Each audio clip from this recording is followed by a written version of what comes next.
Thank you. Okay, mic's working. Yeah, thanks everyone. So I'm going to be talking another APL talk if you all aren't already exhausted from that, but I think it'll build nicely on what the previous talks were, especially Aaron's. I think I'm going to try to show that the symbols are very expressive across different domains, and I think there's certain qualities embedded in APL that allow for this. So I'm Josh David, and I work at Dialog primarily as a consultant with clients who use APL for production applications. So these are not your typical, when people think of APL, they don't typically think of it being used in production applications, but there's actually a lot of use of that. Not compared to other programming language, but there's a significant amount of use of that. So yeah, we'll start with the glyphs, which you've seen before. And when I work, this is what I see at the top of my screen, every day for several years. And what kind of motivated this was I'm surprised at how well that these symbols work across different problem sets. And really, whenever you start a new problem, if you can represent your problem distilled into an array model, these symbols, and you might even think of them as algorithms, work very well across domains. So we need to talk about these symbols, and you already know a lot of them. So I think when you teach someone APL, they already know a lot of the language. I'm sure you all know, plus, minus, times, comparison, set operations, logic. And then for some of the ones we don't know, you can't see it? Okay.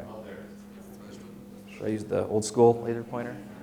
But yeah, for some of these, you could see that they're graphically indicative of what they do. And we'll show more of that. And the other ones, a lot of these symbols complement each other. So if you learn what one symbol does, if you know what take does, you know what drop does. So it's not very tricky to learn, and it's a very small vocabulary. But it tends to be something that scares people away. And symbols are a great way of conveying meaning, because if I ask you to play 3 notes with frequencies of 130, 0.81, 55, and so on hertz, this is a more concise way of representing that same information if you understand how to read that. And also, we use symbols all the time to communicate some things. So hopefully none of you saw the bear crossing one yet. It's your time here. And some emojis are very descriptive. It's hard to put words to that emoji, but we use them to express ideas all the time in everyday life. And you even use symbols in your code. So here's an example of a Java 2-sum solution. And if we look over here, there's already symbols present here that you use all the time. And I don't think the code gets any more readable if you replace it with words. And actually, we can look, there's even more symbols in here. We can replace those. And it doesn't make the code any more readable. Do I need to do a Lisp example now to push this point more? So I think people tend to gloss over that bit. And let's talk a little bit about the notation of APL, and it helps you understand where the origin of it. So this is mathematical notation, and Ken Iverson, the creator of APL, was a Harvard professor teaching mathematics. And he was frustrated with mathematical notation because it's inconsistent.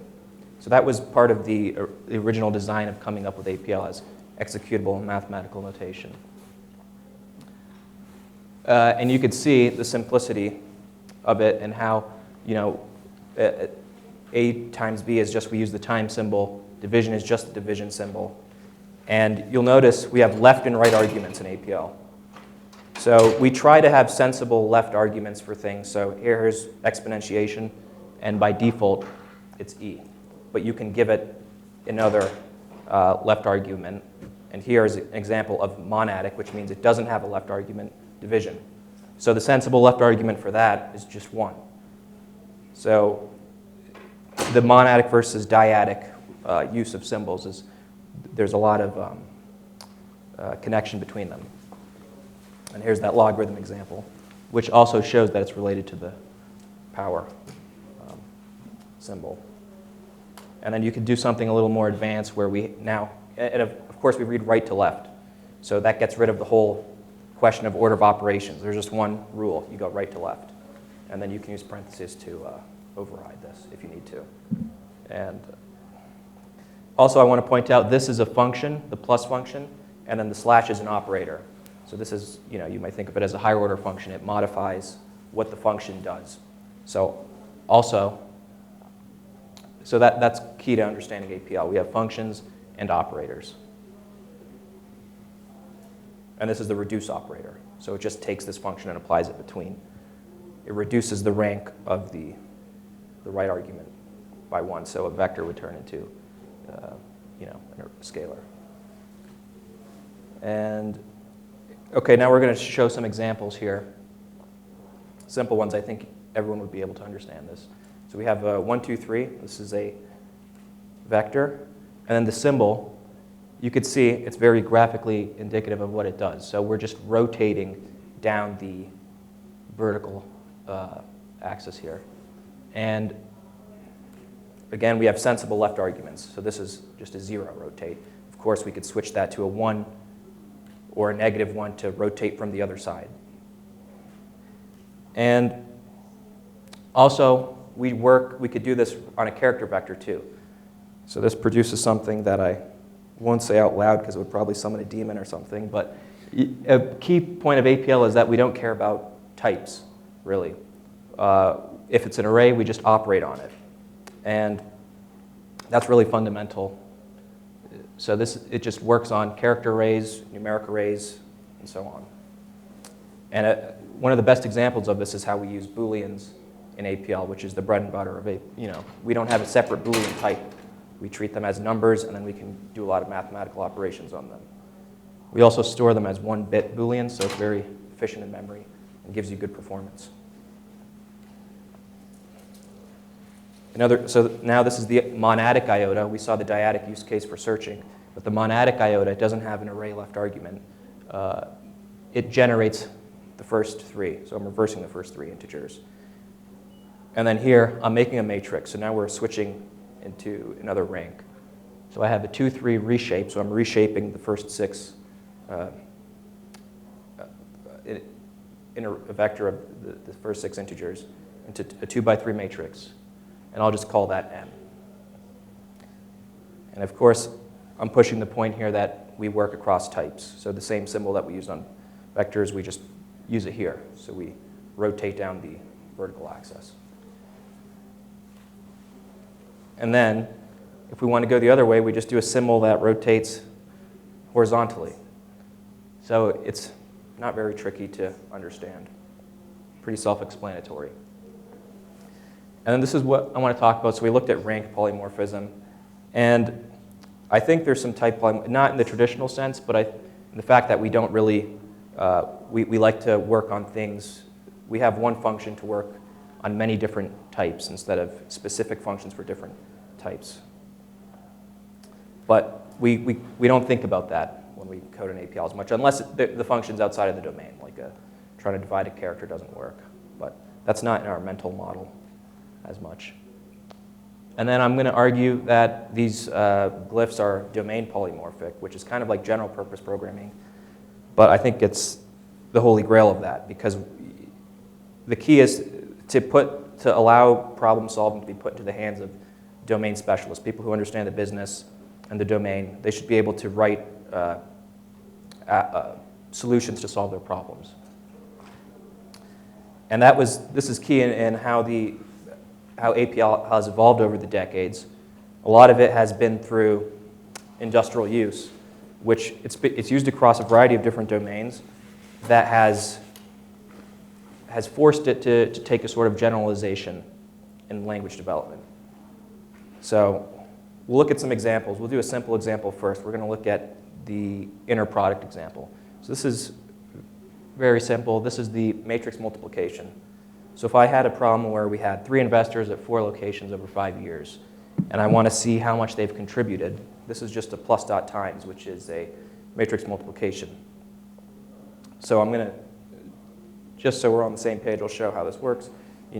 We start with to come up with this cell here, the row 1, column 1, we take the first row of this and the first column here, 50, 120, and this is the function that we're applying. We're applying multiplication between this. And then the next cell, and the next cell, and then the next two cells. So we do that, we get these numbers, and then matrix multiplication, now we add them up together. We got 90. And we're going to talk about this because this is quite a very common operation. And because APL is basically mathematical notation with more, we see this across a lot of different use cases. So here's an interesting example. It's being used recently by the National Center for Supercomputing Applications. They do a lot of this. They found APL to be a very good tool for modeling quantum operations. And I think that's also because, again, the origin of APL as mathematical notation, it's not chained to the physical hardware of a computer. It's very abstract. So we're seeing it being used across in new industries too, like quantum computing. And we're going to continue. So let's look at this example. So this is around where we're at. We have a few peaks and some mountains. Now, I came up with this map approximately, so don't try to print this and use this as directions. That's on you if you get lost. A lot of these routes are made up, but we have distances in miles between them, and some of these are bidirectional, some are one direction. And let's look at another problem. So if we represent this as a matrix, where we have the distances between one point to another, one mountain to another, and we wanted to calculate the shortest distance through one stop. So you stop through one node, basically. This is the solution here. So it's that same, we looked at the matrix multiplication example, but in APL, we generalize things. We say, what's the pattern that that's doing? Okay, so it's the same pattern we used for matrix multiplication. We can generalize that to any function, any dyadic function. So here we're doing the min dot plus instead of the plus dot times of this matrix. And this produces all sorts of very interesting solutions, this generalization. And this is a dyadic operator, by the way. We looked at dyadic functions, so it takes two functions. So how does this work?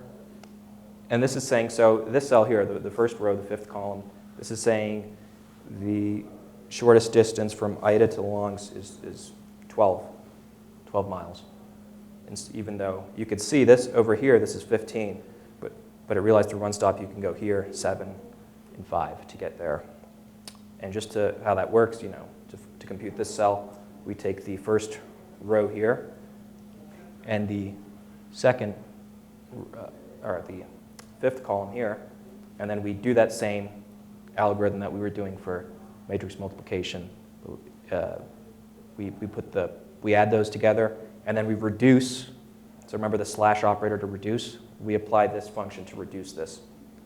So instead of a plus reduce, we're doing a min reduce. So we take the minimum distance here. And of course, so this is how we find the shortest distance through one stop, but also how do we find the longest distance? Of course, we just switch that symbol out to the max.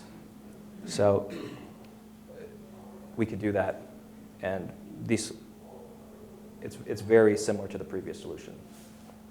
If we want to go through two stops, remember we go right to left, so we compute this, and then we do this again.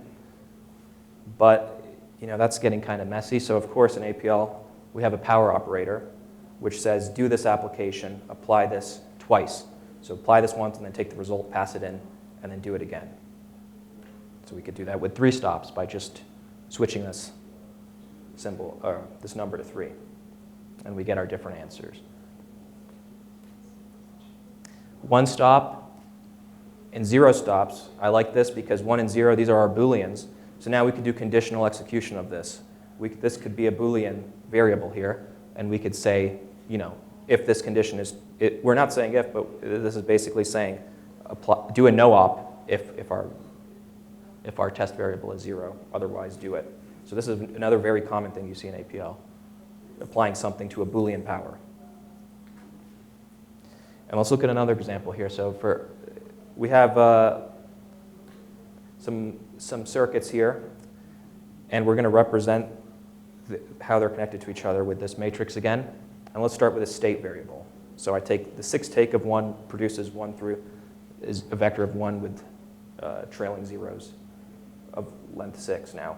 And then we, again, do our dyadic rotate that we saw to shift the 1 down. And this is our state. So we're saying we're starting C in an energized state. And after some time, we want to see, after some time, what will get energized from this if we follow these connections.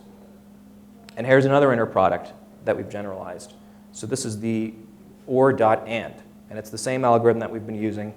We've generalized it here, and we're using 2 different dyadic functions to solve this problem. So this shows us, if we take this state and this matrix, we've got de-energized after 1 interval. Again, we can use our power operator here. How about after 2? What does it look like? 3, 4, 5, and we can keep going. And of course, eventually, we get it converged. But we can also use the fixed point. So we don't need to just pass numbers to the power operator. We can also pass functions. So this is a common use case. And this is the match function. So we wait until the results match up, and then it stops. We can also make our own functions and pass this into the power operator. So it's a very powerful symbol that's used for many different approaches. And of course, we go back to this example, remove those. Let's say we have some disconnections here, maybe some landslides or something, and we have different routes. We want to see which peaks can be reached from any location. And now we have this adjacency matrix representing this information. And this is an idiom that we use in APL. It's called the transitive closure. So we run this, and this basically does what we saw in the last example, and then it goes and says, all right, eventually, so from this point, this is prospect can reach IDA. So there's a route to get from here to there. Let's look at some other uses of text matching. So I have a 3-4 matrix of the quad A is 26 element vector of the alphabet. So it's just a convenience thing that's built into APL. So we're reshaping this into a matrix. And I'm appending a dot here. Normally I wanted to show like a remove leading spaces example, but it's easier to see dots than spaces on this PowerPoint. So we're going to just put this dot thing, and we're going to concatenate this again with the power operator twice. So we got 2, and we have scalar extension. So even though this is 1 item, when we're concatenating it, it extends down to match the length of our matrix here. So we're putting two columns initially here, and we want to find them and get rid of them. So yeah, this is like a delete leading blanks example, but with dots. And here's another inner product variation we could do, the and dot equals. So notice, remember, we could do, it's not just numerical applications of the inner product. We work on any arrays, any types. So here this shows us that we have the first 2 columns start with 1s, and then we can take this Boolean vector and do a mask and remove them very easily. Now let's look at an example in chemistry. Dimensional analysis is just a fancy way for saying unit conversions. And let's define a function to go from milliliters to liters. Now this is very simple, but it's important to get the simple stuff in your code right and very efficient because technical debt doesn't really care how sophisticated the algorithm is. If it's the same length, you have to get the simple things right. So this is quite cool. If we want to define the opposite conversion, going from liters to milliliters, we can also use power to the -1 to do the inverse of this operation. So why this is important is because this is a fundamental programming principle of removing redundancy. We don't want to define 1,000 in 2 different functions, because then if it changes, even though hopefully how we go from milliliters to liters doesn't change, but you could see how this could be used in other parts of your code. We define it once, and then we could change it. We're building off of it. So if we need to make change, it's very effective. And a little more interesting example, Celsius to Fahrenheit. We could compose it like this, And our Fahrenheit to Celsius function is now the inverse of our Celsius to Fahrenheit function. And I can use this. So if I wanted to convert these temperatures to Celsius, I could just run my Celsius to Fahrenheit function again on an array. I don't need to, it just applies to each element. With this, that's all we specified. And of course, Fahrenheit to Celsius. Some interesting numbers. And of course, then we could take this and also do it to the power of Boolean. So a use case for this might be, you only want to run the Fahrenheit to Celsius conversion if they're in the metric system or something. If they're not, it's a no-op. So you could chain these together and then even introduce, if you want to get sophisticated, introduce like a sig-fig operator to make sure that things are treated properly. Another simple example I think is interesting. So going from DNA to messenger RNA, we have two arrays that will be our mapping between them. So now I can make a little function to go from DNA to RNA where I just look it up. I look up the right argument in this variable, and then I use that to index here. So if I wanted to go from this character array to this, I get this very easily.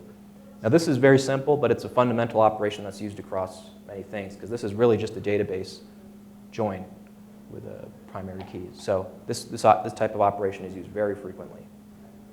Another cool thing about indexing an APL is if it's not found, we get 1 plus the shape of the array.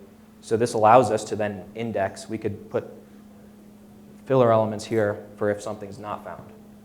So we don't need special things to handle that. So if we have a bunch of junk in here, we could just handle those like that, just by using the indices. And a real-world use case of this is interesting. There's an application called DNA View by Dr. Charles Brenner, which has been used in many high-profile cases, court cases. It's like a forensic mathematician. So, and this is where he's actually doing a little more serious stuff than just a little conversion there. But it's used to do a lot of DNA analysis and was massively used to identify many of the World Trade Center victims after 9/11. But also, interestingly, over here, you could see we got some other use cases of this generalized inner product. Times dot exponentiation, times dot power, and also times dot binomial, which is interesting. So some things I never even thought of, but you could see this concise way of representing problems is actually used to solve problems, and it works very well. 5 minutes? Okay, 1 minute. And then, there's many other examples. Text analysis, I love this APL example because it has a lot of history behind it, because it involves Ken Iverson presenting this example and Dijkstra and Alan Perlis, two other Turing Award winners, looking at this. Dijkstra didn't like the solution, but Perlis thought this was a very interesting solution. So it shows you either love or hate APL, even at the highest levels. But this is me looking for parenthesis nesting in this string. And if we put these on top of each other, you could see from right to left, we come up with indices. We just look up our right argument, the string, in here. And because, remember, 1 plus if it's not found, we get 1, 2, or 3. We use that to index into these numbers. And then we do a plus slash. This is a sum. So we do a running sum to look for parenthesis nesting. So this is how we could, APL is used a lot to solve problems in the text domain, too. A lot of people think it's just for numeric problems, but you could generate SQL strings as well, and actually even generate HTML from APL quite nicely. So, yeah, I guess I'm out of time, and I'll just leave with this. This is just a max pooling example. Now we have a new stencil operator, so we could specify the strides. And look, this is our function that we're applying here, a user-defined function. So if we wanted to do the min pooling, we just switch that with the min symbol, or we could switch this with a mean function or whatever. So it's very composable. And I'll stop now. I think that's it. And just some acknowledgments. A lot of these examples are in some old APL textbooks. But the interesting thing is, even though they're 50 years old, they're still heavily used. And the language did evolve to make them a little more easier. Okay, I'll take questions now. Thank you.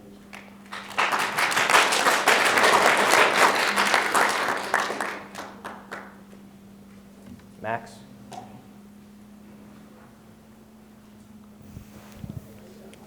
What's your choice between processing strings in APL or regex?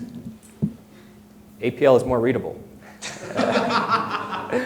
No, but I mean, yeah, if you could do it with native APL expressions, it's usually quicker because you don't need to fire up PCRE and do that. But there is a use case for regex sometimes if it's something complicated. But I usually try to use APL first. Sometimes the regex thing just gets too complicated, but the pattern matching is quite nice in regex.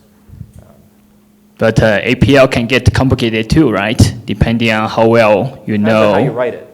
You can write things as one giant line, or you can break that up into 20 small lines, which is how I like to write APL. You can do the same for regex. One more. Yeah, I think since you're sort of very familiar with industry, I think a lot of people are curious about the state of industrial APL, or what like the customer looks like who actually uses APL. What's the sort of business state? Maybe you can speak to that a little bit. Yeah, so we have, I mean, we do have a lot of clients in the financial industry, but we do have a lot of scientific computing done at APL. So we have some very big energy companies using it, some other labs that are using it, and it's the best place to use APL is for where you're exploring novel problems, where you can't just get a library to solve what you're trying to do. That's where APL really shines. So it's not a very big market. It's a small percent of the market, but the people who use it are very successful with it and are usually industry leading in the field that they're using it in. In terms of market capitalization? You mean in terms of how much revenue, or? Yeah, or like business value. Yeah. What's the question? So we're talking about industrial use case of APL. And so even though there's not many, well, I'm comparing it to other programming languages, but the amount of revenue, yearly revenue APL applications produced for those companies is in excess of billions. So it's very productive for people that use it, that can use it right. Because that's the thing about it is our best users are people who are not programmers. They are domain specialists. They're a chemist, or they're an actuary, or people who understand the business and can then craft solutions to it because they don't need to go through the bloatware of other software architecture. But we do have a lot of other, the languages of what we have all these other things to make your APL solution fit in this new world of IT, Docker containers, concurrency, isolates, all this stuff is there. But at the core, APL is done by the domain specialist. I had a conversation yesterday, and I very much want to push that now because it's very easy, because APL is written in C, so in theory it should be very easy to do C to WASM. WebAssembly support in APL.